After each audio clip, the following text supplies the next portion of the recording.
Mastering fillers, perfecting your English for any situation. Hello everyone. Today, we're going to dive into a fascinating aspect of English conversation strategies, using fillers. More specifically, we'll learn about adapting fillers to different contexts. Fillers are those small words or phrases we use to buy ourselves a little time during a conversation, especially when we're thinking about what to say next. But did you know that the type of fillers you use can change depending on the formality of the situation? Let's start by quickly going over what fillers are. They are words or phrases like, you know, I mean, and so on. We often use them subconsciously, especially when we're thinking, or when we want to hold the other person's attention while we gather our thoughts. However, it's crucial to adapt our use of fillers to different contexts. Using an informal filler in a formal setting, or vice versa, can lead to miscommunication or even make us appear less competent.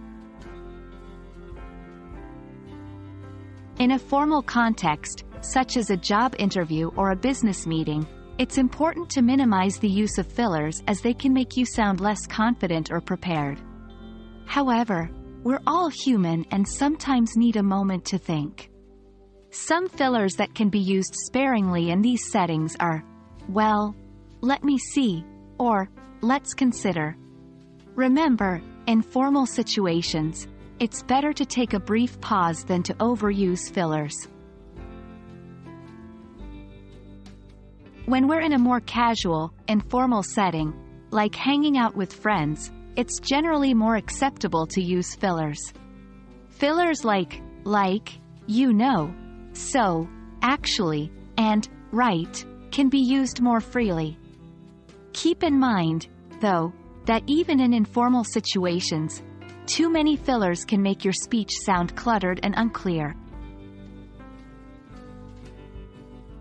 Now that we understand how different fillers are appropriate in different situations, it's important to note that adapting to the context is not just about switching between formal and informal fillers. It's also about gauging the comfort level of your conversation partner, understanding the social norms in the current context, and adjusting your language accordingly.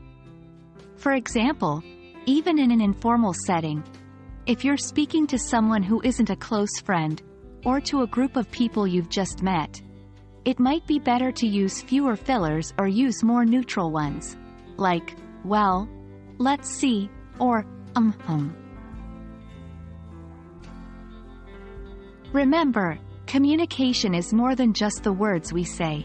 It's about understanding the context and adapting our language to make our conversation effective and respectful.